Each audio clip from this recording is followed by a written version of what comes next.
So, with this one, I am gonna try a bit more. I think it's time I put a little bit more effort into it. So that's that. Well, I'm gonna probably cut this part out, so I'm gonna do it for real this time. I really won't. Where do I start? I think the best place to start is what hedonism is. No.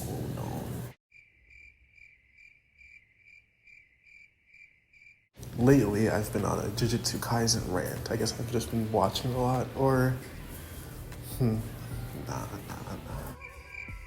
With JuJutsu, I've been pretty obsessed with JuJutsu Kaisen lately.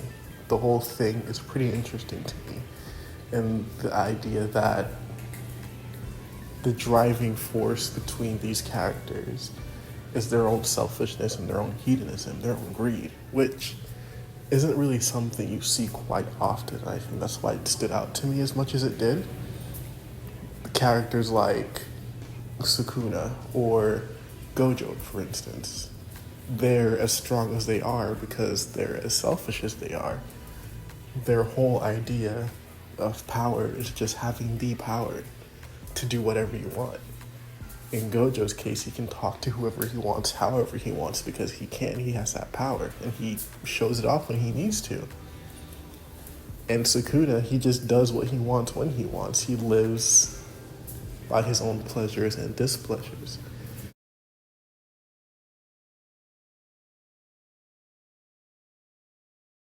Which I think is the key to becoming a JuJutsu sorcerer, or a good one, for instance. We see in the beginning or in the flashback before the main series that Gojo wasn't as strong as he is currently, and partly, or a reason for that was because he just wasn't pushed that far. He got to the point where he didn't really care about doing one thing or the other. He didn't care about protecting his friend or making sure that this guy doesn't go any further, right? He just wanted to show off a bit. He was high on power, and that's what it means to be, and that's what it really means to be. Is that how you say it? I don't know. Whatever. He started flexing on him a little bit, and that's when he got really strong, because he just gave up the idea. He gave up his restrictions, really. He started to live selfishly, which conversely is kind of why Toji lost in that moment.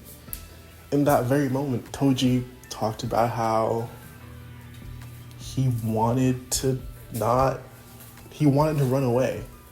Toji talked about how he wanted to run away, and that normally, in a normal situation, in a normal fight, he would have fled by now. And because he didn't run away, he died, right? He lost some of that selfishness in that one moment because it brought up old wounds. That's something Toji was very insecure about. He was the guy who would not amount to anything, right? The guy who was not blessed by Jujutsu sorcery. But Gojo is. He was that guy. He was the guy, really. And in that moment, Toji's insecurity cost him the whole fight. If he had decided to live a little bit more selfishly, or like throw those ideals away, he could have been stronger. He could have come back stronger. I think a reason I think about that part, or the reason I connect that part, is because of the fight with Sukuna and Jogo. At the end of the fight, Sukuna trounced him the whole time. There was really no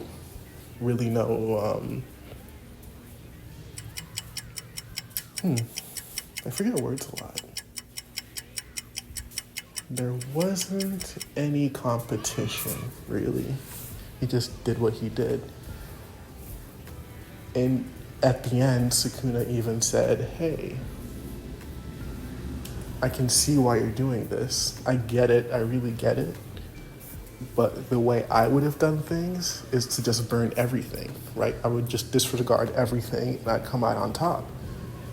And that's what he should have done. That's what real JuJutsu sorcery is, to curse everything except yourself, I'm guessing. And that's why he lost. So watching these characters slowly get to the point of becoming as selfish and hedonistic, really, as they want, I think is the best outcome for them to like really push through, unless there is some hidden message where maybe that isn't the best way to go. Because the hedonists are just lonely, right? Jogo, as strong as he was, even though he lost, he stood for something. He wanted to bring all the curses together and live the way he thought was natural. Someone like Sukuna could not understand that, and he was lonely. Someone like Gojo, who just fluxes his power all the time and like stays at the top, is lonely. Toji, who came very close to those two, is very lonely. So I guess that's the trade-off. So in this instance, is a world with that type of sorcery worth it?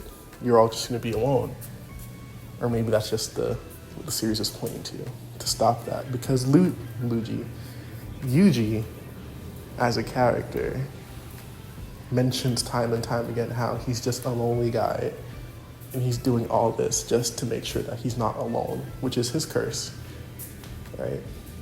At the end, at his grandfather's end, he unintentionally got cursed, maybe intentionally, who knows?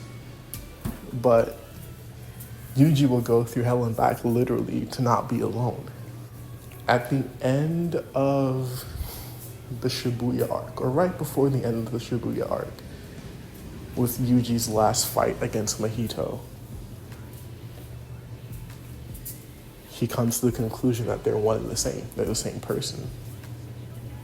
I don't understand what that means quite yet, really. But we can see Yuji becoming more and more unhinged, I think is the best way to put it. What does that mean, though? Does he mean that in the way that Mahito is the collection of and the idea that Mahito is the representation of all the curses humans bear against each other, like just humans hating humans, that's just what Mahito is. He's just that. So is he saying that that is a reflection, right? I am just the reflection of you hating me. I am the accumulation of all that hate. That hate that you're feeling right now is just feeding me. That I exist as a part of everyone else. I think that makes sense. But Yuji turns around and says the same thing, that I am you. Now what the hell does that mean? Does he mean that